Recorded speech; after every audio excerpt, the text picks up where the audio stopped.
Alles ist frei! Die große Zeit ist jetzt angebrochen.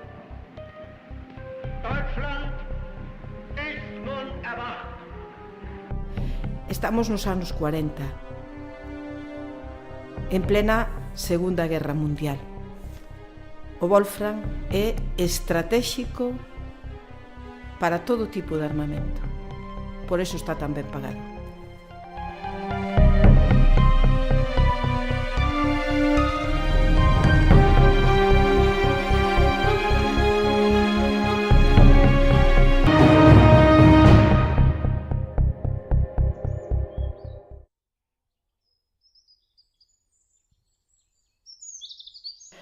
A néboa do Val do Deza desfaise devagar, abríndolle espazo ao sol frío da mañá. Estamos no inverno.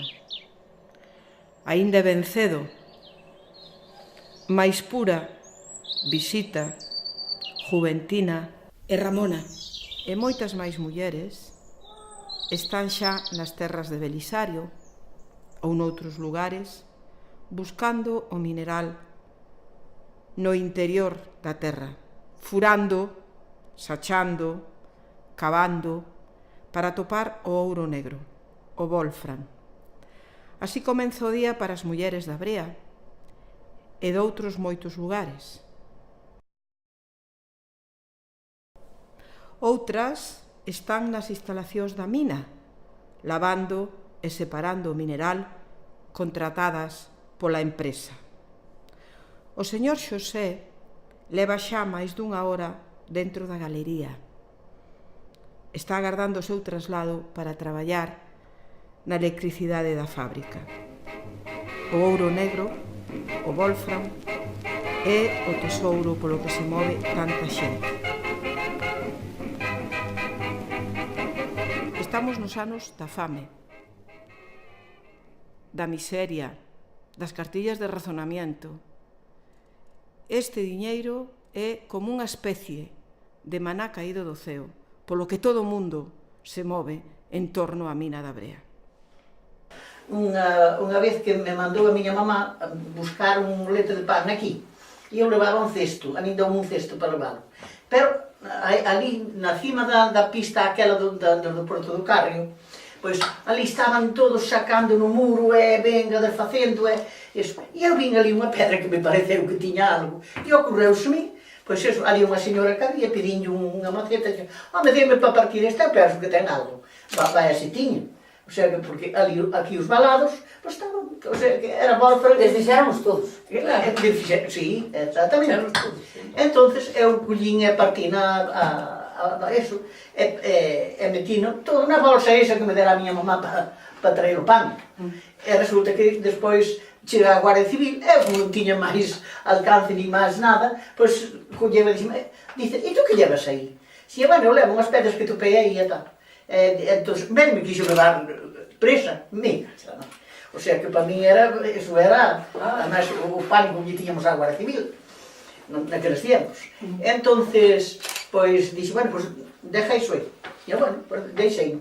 O sea que, eu quedei máis, o sea que, vamos, hombre, eu tan contenta que estaba eu con aquilo que ao mellor levaba, igual levaba 200 ou 300 pesetas, ou que sei eu que levaba, porque a máis pesaba, non?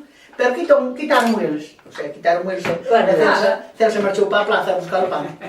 E despois fomos ao Malome, ao río, ali á parte de baixo da casa de quen, ali frente da... Guru. Sí, un pouco máis para baixo do Guru, da vieja, debía ser. Sí. Bueno, encontramos ali un niño de mineral, era todo pedra. E nós, como os burros, deixámoslo quedar, nós tiñamos os rapazes, tiñamos a meu pai, e como os burrinhos deixámoslo quedar. Cando chegámos outro día xa non había nada. Claro. De 1940 a 1945 ten lugar a Segunda Guerra Mundial. Nesta época fálase de a febre do wolframio. O ouro negro é un mineral estratéxico necesario en todo o armamento. Os alemáns, o Terceiro Reich que conta co total e absoluto apoio franquista e tamén da dictadura de Portugal, faise cameirán de parte deste mineral estratégico no caso do Estado español. Mais os aliados, e sobre todo os ingleses, búscano con cobiza e pagan por el precios extraordinarios.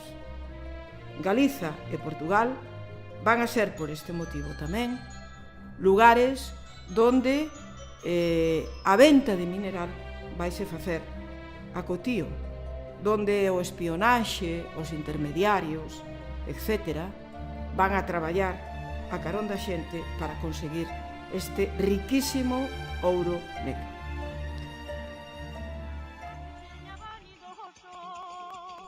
Coa riqueza do Wolfram, todo muda nestas terras do Val do Deza. Eran terras agrarias, gandeiras, e a partir dos anos 40, todo, absolutamente todo, ponse ao servizo do mineral e da súa riqueza. As casas, as instalacións agrarias, os hórreos, os pendellos, as cortes, todo muda. A agricultura case que desaparece. Iso paraban en calquer casa, eu recordo na casa de... Sí, paraban en calquer casa. Alquilaban ao mellor unha cuadra, e aí eles traían a comida. Os hórreos. Os hórreos O millo. Exactamente, eles dormían onde podían. Ahora, despois de comer, eles ao mellor comían ou nas cantinas... Pero onde comían? Nas cantinas, que había... No, pero moitos tiñan as mulleres. Outros tiñan as mulleres, eles non traían a comida. Que ali no hotel Traían había... comida eles. As instalacións do gando para dormir a xente. As tabernas, os cines, os salos de baile, todo está ao servizo das persoas que buscan mineral, que mercan o mineral, que negocian co ouro negro. E moitas serán as mulleres que traballen facendo de xantar, limpando a roupa, todas as actividades que normalmente tiñan o precio tasado de unha peseta. A terra é para buscar Wolfram. Unha sacha, unha palangana, unha poza de agua, onde houbera agua, eso non ir lavar ao río. Sí. Entonces, eu no meu caso, os homens traballaban a terra e nos lavábamos as mulleres. Sí. Bueno, despois cando tiñamos o mineral preparado, levábamoslo para casa e cada un levaba onde podía. Porque os homens non o podían levar, no meu caso. Os outros non sei. Era o que facían. Eu traballei moito tempo aí na era de miña abuela ou de meus abuelos, que ao contrario, as fincas todas que había que daban o Wolfram eran todas de miña abuela. Sí. Eu traballei ali, pero eu fui con ela a primeira vez a Varille. E lavábamos o que tiraban os que viñan buscar aquí o mineral á mina. Lavaban a terra, mas lavaban alá en Varille. Era verdade ou era mentira? Era verdade. Pois tiñamos un buraco para buscar a terra que daba o mineral, porque a outra non a queríamos. Entón, como o mineral se vía, era negro e a terra era así de color desta castañado. Entón, cargábamos o saco, eu como era rapaza levaba pouco, pero as outras levaban un saco grande. Despois lavábamosla, despois levábamos o mineral para casa e vendíamoslo. Xuntábamos así algúns kilos, porque un kilo solo non rendía.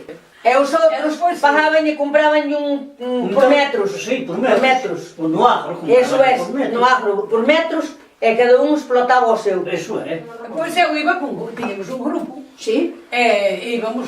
Un grupo de mulleres e homes? Mulleres e homes. Despois poñemos uns cavaban na terra, outros que carxábamos lá por Ejero de Porto do Carril. Levábamos a terra nos sacos, carxábamos para ali nos Ejeros lavámosla. Sí. E como o mineral era máis pesado que a terra escapaba e o mineral quedaba no fondo da palangana. Sí. E así xuntamos. E veñan unhas carxaban, outras se lavaban, e así. E despois, cando viñamos con el, para casa, se estaba no guardia, escapábamos por onde pudermos, para que non nos vira. Porque como era... Claro, se nos sacaban. Era unha vida triste. Unha vez quixeronme cambiar, quixeronme cachear a mí. Non era triste. Cachearme a todos. Pero E eu traía unha bolsa Depois debaixo do brazo. Depois de todo, nós xa tiñamos da nosa mão. Temos esta pala con Non sabes, non lle dábamos a mercancía toda, pero dábamos algo, non sabes? E o Juan acompañábamos a casa como se fora o noso mozo. Claro que sí, O mozo moi bien. E despois traíamele, pois a mí quixeronme cachear, pero dixen eu, no, a mí para cachearme ten que ter unha muller, senón eu non lle deixo piñar as maus encima a usted. Entón, pase. Juventina, e usted sí que traballou na mina, non? Sí, traballei no lavadero. O sea, que usted tiña un salario, estaba asegurada e cobraba un xornal Sí. por semana, por mes, como era? No, era por mes, non era por ser. Era por mes. Por mes, sí. Sí. Valentina, Que? tinha sacola cando traían os sacos de 40 kilos da central da brea e estabas para dar a luz. Con 40 kilos encima. Aló! Con cantos kilos? Con cantos Bueno, kilos podía levar? 40 traía. Bueno, máis ben. Teña forza. Son moitas as mulleres que directamente traballan na minería. Algunhas, as menos, directamente nas instalacións da empresa, no lavado e separado do mineral. A maioría fanno nas concesións independientes, nas terras dos arredores, coas cuadrillas de recuperadores, de aventureiros, vendendo o mellor postor, como se poida, o mineral. Queríamos mineral e collíamos, non era noso. Estábamos traballando na empresa e o dueño da empresa tiña direito a botarnos fora, porque estábamos roubando. As cousas non así. E botárono, Botaron-me fora da empresa. Quedei sin sueldas, sin e que fixo? Pois metíme a comprar golf. Pero só lo botaron, non lle fixeron nada máis. Non. Só lo botaron. A mí non me castigaron para nada. Claro, por iso quero dicir, Sí. botaron. E entonces, a que se dedicou? A comprar wolfram. Pois vendíamoslo a varios, que había moitos que viñan por aquí. O que daba máis era o que probaba. O sea, que era un mercado, non? Despois tamén tiñamos comprador fijo, Pi, os compradores que levaban moito. Conte iso. Tiñamos comprador fijo que se nos daban o precio, Ese mineral que o comprábamos era para eles, a que viñera outro non lle vendíamos tampouco, porque ele facía ser responsable, non? E seguimos. Dice que nas terras da Brea e do Fontao chegaron a traballar arredor de 6.000 personas. Non só na mina, en numerosas actividades. Constrúese un barrio de madeira para acoller a tanta xente. Presos asturianos, maioritariamente vixilados pola Guardia Civil, traballan tamén na mina. Si traballei con tres. Traballou. E de onde era? Un era o alcalde de Carabanchal Baixo de Madrid, e outro eran dos asturianos, un era teniente, outro capitán da Zona Roja. Sí, asistiu moito, na guerrilla. Asistiu moito debido a que había presos aquí. Eran presos, porque nós chamábamos de presos aunque estaban en libertad. O xenro de Profica de Frois, como se chamaba? Vidal. Ese era a guía. Ajá. Ese era a guía da guerrilla. Era o que decía o que pasaba aquí, o que non pasaba aquí. E dice que tamén prenderon a unha muller.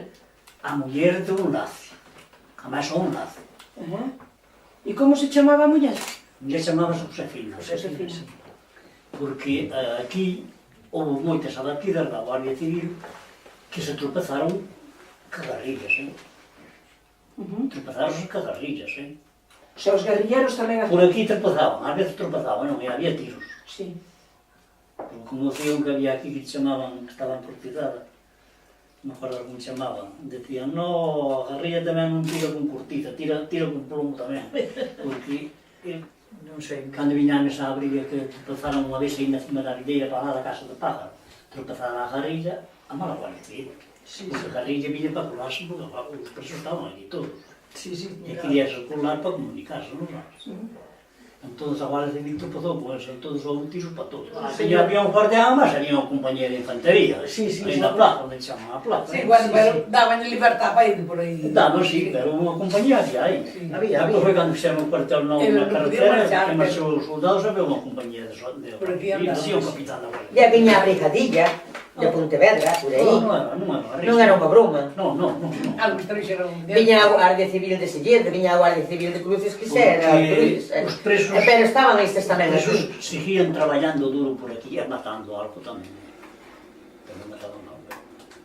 E Incercio, un cantinero, non sei que se pasara. Eu la vi no ano Que pasara 37. por falangistas. Que pasara por falangistas aí un cantinero de Cercio. Entonces, chegou un momento os presos, que chamamos a zona roxa, chamamos os comunistas, viñeron por ele. Viñeron por ele, invitaron a todos que estaban na taberna, e sacaron para ir ao fixo, e todo. Que somos moito aquí, Eu acordo un montón, Que estaban en contacto, entonces Estaban por eso en contacto, porque eran todos da zona roja, estaban en Porque contacto. había do Partido Comunista. E ese, o que chamaban Foncellas, era unha cuadrilla de militares que estaban no monte. E dedicabas a bater mal. E roupaban, e... Era dedicaban a E mataban, e mataban a quen matou, e eu matei, e por mí, mataban a mí, non? Uns 30. Bueno, despois tiñamos os curcheiros da bandeira... Que mandaban a bici. Pero quenes eran? Quenes eran os curcheiros? Eran os de Foncellas. Ali nunha casa. Non eran Foncellos os curcheiros, non. Vivía nunha casa. Estaban metidos cos Foncellas de que... presos que estuvo aquí, e saleu en libertad, e quedaron por aquí. Entón eran os que se dedicaban a facerlle daño a quen fixera daño, non entendes? Os curcheiros da bandeira mataron o Guardia Civil ese que viña, parece que viña da bandeira da feira, eles mataron aí no Martixe. A presencia abundante de Garda Civil que vixila os presos, vixirlo e extraperlo, moitas veces tamén participando nel, provoca enfrontamentos e represión, no que tamén morrerán mulleres afogadas, tiroteadas. As mulleres tamén van a deixar no seu sangue o prezo do ouro negro. Pois, era un domingo que viñamos unha señora que tiña 4 rapaces, o Barbén tiña 9 anos. Era moi amiga miña, que era tía tamén. E viñamos a ver se topábamos algún por aí polo monte. Ela quería comprarlle un pan ou por rapaces, fariña para fazer pan, non? Era viña o mineral para sacar a familia para diante. Entonces, Daquela non hai outra dixo posibilidade. vimos unha vez, e imos a ver se eu xunto un pouco para comprar un pouco de trigo e tal, e bueno, pues vamos. Estábamos comendo, estábamos nun camiño, así sentadas, e entonces así, un dun lado e outro do outro, comendo uns bocadillos. Aquela lle de acordar. E entonces, veu o guardia, ou puñeron máis que un, que eran tres, menos que un pino, por atrás, e dispararon, caíron así diante de nós no camiño. Pero que mesmo nós, claro, asustámonos e levantámonos para arriba. E a que estaba ao meu lado, tirolle na cabeza, se quedou morta, se quedou morta. Ali a matar. E fixeron, hubo un xuicio... Sí, un xuicio, fun declarar dúas veces en Pontevedra, mas aí en Lalín. Houve un suficio grande, pero... E o guardia que lle pasou? Fue a Lalín primeiro. E o guardia que lle pasou? Nada. Bueno, guardia. Despois viu polo caño por ali. Cambiaron el puesto, listo. E despois fun a Pontevedra, porque eu estaba con un señor en Pontevedra, con o Carlos. E entonces chamaron ali, e fun. Dixeme, ti tens que decir, porque eu non quería ir, dixía, bueno, vou ir a por aí, declarar outra vez. Non, tens que ir, pero ti declaras, dices a mesma cousa que o viches, claro. E dixo, non? E depois aquele guardia andaba pola calle, que eu ben non conocía, andaba pola calle cada vez que me vía, eu por ali e ele curvaba polo outro lado. Me quería encontrar, claro. Na mina traballan tamén, como dixemos, presos franquistas, moitos deles asturianos, que aportan o seu coñecemento da minería e que axiña formaron parte da vida da aldea, do poboado. Mesmo algún destes mineiros vai a poñer escola na anoitecida, unha vez rematado o labor na mina, recuperando así o bon facer das misións pedagóxicas e da institución libre de enseñanza. Por iso, tamén no Fontao, podemos falar de unha illa de coñecemento. E había no Corpiño, nós pertenecíamos ali e íbamos á escola ali. O que pasa que cando foi da guerra, hombre, eu daqueles era pequena, non? Porque tiña 8 anos, así que non. Entonces, mandábanos a mañán, mandábanos facer os deberes. A tarde, tiñamos que fiar lana, calcetar, puñémonos a traballar todo, para mandar os calcetines para o ejército. Años era o que facían na escola? Sí, as tardes facíamoslo así. Pero despois o que usted me quería decir era que cando que lle contei eu, que por exemplo na casa nosa, na casa de meus pais, ali paraban xente preparada dunha che de esos. Entonces, había un... Pero eran presos ou non? No, ese señor que nos daba clase a nós veu preso. Sí, pero despois quedou en libertad, el casouse con unha señora aí de San Martín, estaba parada na nosa casa, e ele era muller. Entonces, el doulle por facernos escuela, e dice, bueno, ahora con este lío de eso, non hai escuela, ni hai nada, dice, voy a dar clases yo aquí, porque el veo aquí preso, pero ele era profesor. Entonces, claro, empezounos a dar clase a todos. O caso é que, cando nos dimos cuenta, éramos 10 ou 14, non sei cantos éramos. O sea que, pero ele tiña forza de voluntad, porque ele iba a traballar á mina, entraba ás 6 da mañá e salía ás 2 da tarde. E despois a nós dábanos clase, por exemplo, no inverno, desde as 7 da tarde, 2 horas ou 3 horas, ou eso, nada. O sea que ele non choraba nada ao tempo. O sea, por iso hai personas caritativas en todos os lados. Hoxe é sábado e, despois do solpor, cara a noite, toda esta xente moza e outra que virá de outros lugares irán a divertirse nos salóns de baile, un deles rexentado por Celsa. O salón de baile tiñámoslo onde eu teño agora a casa. O sea, que ali fixemos un edificio. Sí. Entón, ali tiñamos no baixo da casa, había un bar. Sí. Ademais, está un bar para aqueles tiempos que estaba ben. Sí. E o salón de baile quenes iban?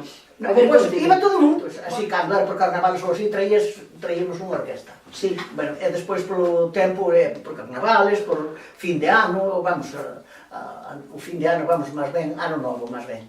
Entón, despois traías un conxunto, se non había un conxunto aquí de Merza, eso, pero, bueno, dábanlle moi ben. E había outro chico que era Paulino cantaba moi ben, o sea que, estaba moi ben a cousa. O que pasa que, claro, aquilo marchaba estupendamente, pero despois foi cando aquí cerraron, non sei que cerraron na mina, a xente empezou a emigrar, aquí non quedou xente. No barrio da Madeira, a xente baila, vai ao cine, bebe nas tabernas, fala, divírtese. Por eso estas instalacións son tan numerosas. Chegas a falar de arredor de 60 tabernas, 3 cines, sin contar o do poboado, e 3 salóns de baile. Os homes tamén dedican o seu tempo de vagar o equipo de fútbol.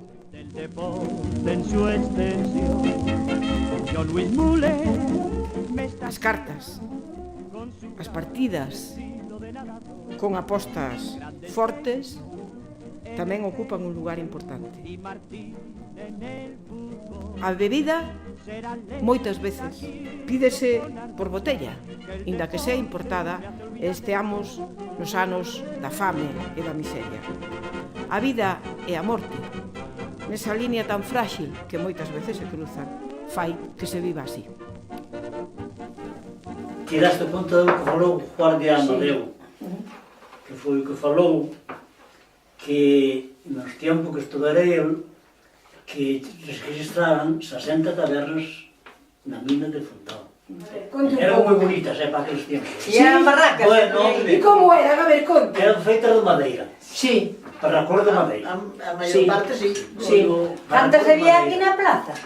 Aquí non sei cantas había. Aquí había menos, pero empezando, por ejemplo, salindo agora por esa pista por aí, tiene que salir por aí, a Janar, donde é aquí cerca. Sí.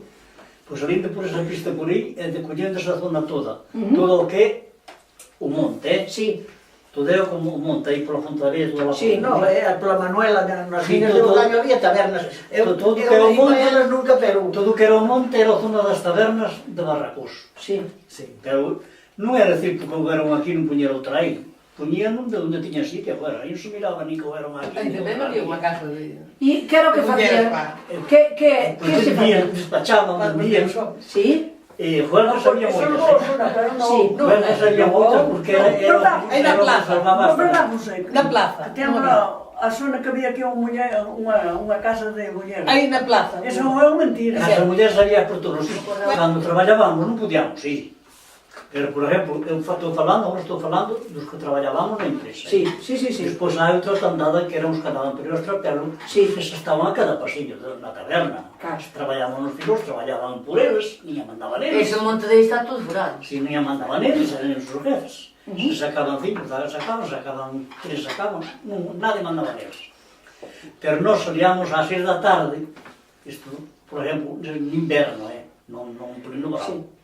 Salíamos ás 6 da tarde do traballo, e nos aramos 3 manos, e había os amigos que traballaban conosco, e había os presos que estaban conosco. En vez de ir para casa, nos llevamos a ir polo monte adiante, polas tabernas. A pasar o tempo. Claro. E de las mozas. E que había? Que había bastante. Que as mulleres solteiras tiñan onde escoller. Hombre, vaya, claro que sí. E non quedou nada, rasaron con todo. Hombre, aí non quedaba ningún solteiro. E logo por que había tantos homens? De onde viñan? Pero, Dios mío, estamos dicindo Viñan que todo aquí Galicia. eran presos políticos. Eso. Claro, eran presos políticos que viñan, que, o sea, que non tiñan delitos, traballaban na mina por un día, valelle por dous. De Madrid, de todos os sitios, asturianos, madrileños, había de todo. Entonces, claro, o home por onde está a muller, non? O sea, que claro, Entonces daquelas xa empezaron a poñer algún bare, así con cousiñas, por exemplo, xa houve un cinamudo que puxo o panadeiro, xa houve... Aí viña o cine. Sí, era un cinamudo que puxo o panadeiro, xa houve outro bar que puxo un artículo deses que ainda existe hoxe, me parece, por exemplo, que se sacaban o roló daqui e poñían aí arriba dun avión que pagaban con martillo e vai, estropellaron o roló. Era un mago deses. Sí, sabía iso, se empezaba a verse todo, daquelas, Sí. Entón nos pasábamos a ver o tempo. E a un carta había. Como se divertían? Mais cá agora. Había moitas festas. Xuntámonos todas a campanía, íbamos todos andando ás festas, Bueno, cantando. Pero e abría, que boas eran.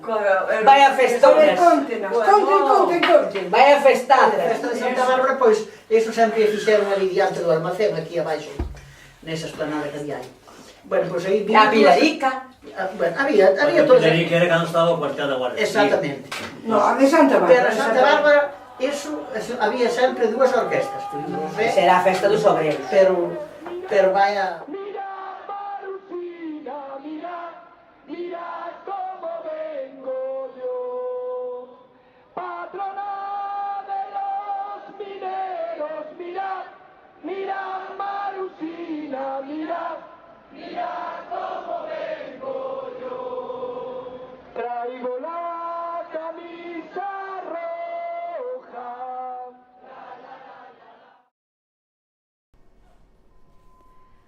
A mina volve a recuperar a actividade nos anos 50, anos nos que ten lugar a Guerra de Corea, e mesmo vai a continuar sacando mineral hasta os anos 60. Neste período, construíse o poboado mineiro, chamado Poboado do Fontao, onde estamos, que se inaugura no 1958. Vai ser un dos irmáns da familia Cor, concesionaria da mina, César Cor Gómez Tortosa, que xunto con un arquitecto galego, Joaquín Basilio Bas, diseñen os planos e fagan a dirección de obra. Este poboado moi semellante aos poboados de colonización que o franquismo construye noutros lugares do Estado español, van a aportar á mina da Brea un elemento arquitectónico importante, posto que o poboado, ademais das vivendas, ten un economato, 2 escolas para nenos e para nenas, unha igrexa, un cine e mesmo un campo de fútbol. Isto vai a facer que a Brea e o Fontao seña un espacio especialmente rico na historia da minería galega. Así, o recollen e o narran historias e relatos, novelas, documentais e, sobre todo, as vidas de Celsa, Ramona, Visita, Juventina e o señor Xosé, que son memorias, por sorte aínda vivas, destes tempos e destas actividades. Que hoxe, Lourdes, simbolizando nela a Asociación de Veciños e Veciñas da Brea, que mesmo recuperaron as fertas da Santa Bárbara, patrona da minería, conseguindo que todos estes espazos, a mina, o poboado, o lavadoiro, mesmo os furados na terra, espazos, algúns deles abandonados, outros recuperados, e que esperemos aínda podan ter moitísima máis actividade, teñen futuro e continuidade e conservan as voces e as vidas que no seu día albergaron. Grazas por manter o Fontao e a Brea nos corazóns das xentes novas.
Traslado para traballar na electricidade da fábrica.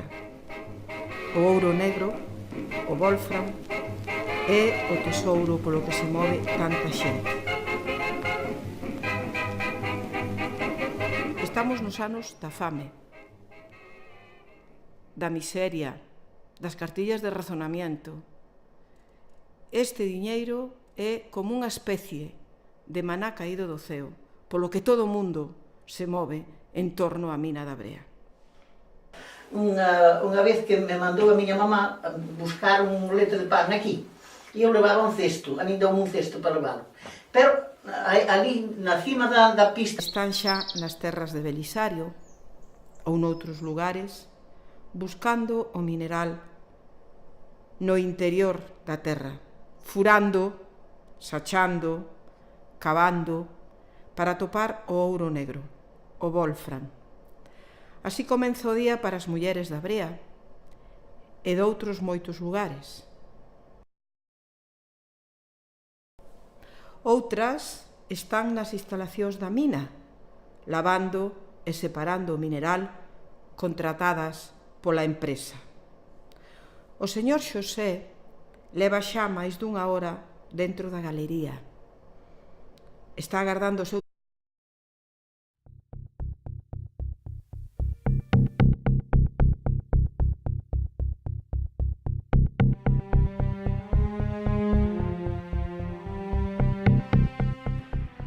Das alles ist frei! Hose Zeit ist jetzt angebrochen.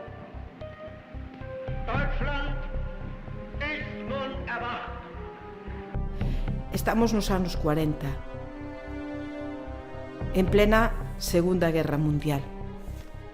O Wolfram é estratégico para todo tipo de armamento. Por eso está tan ben pagado.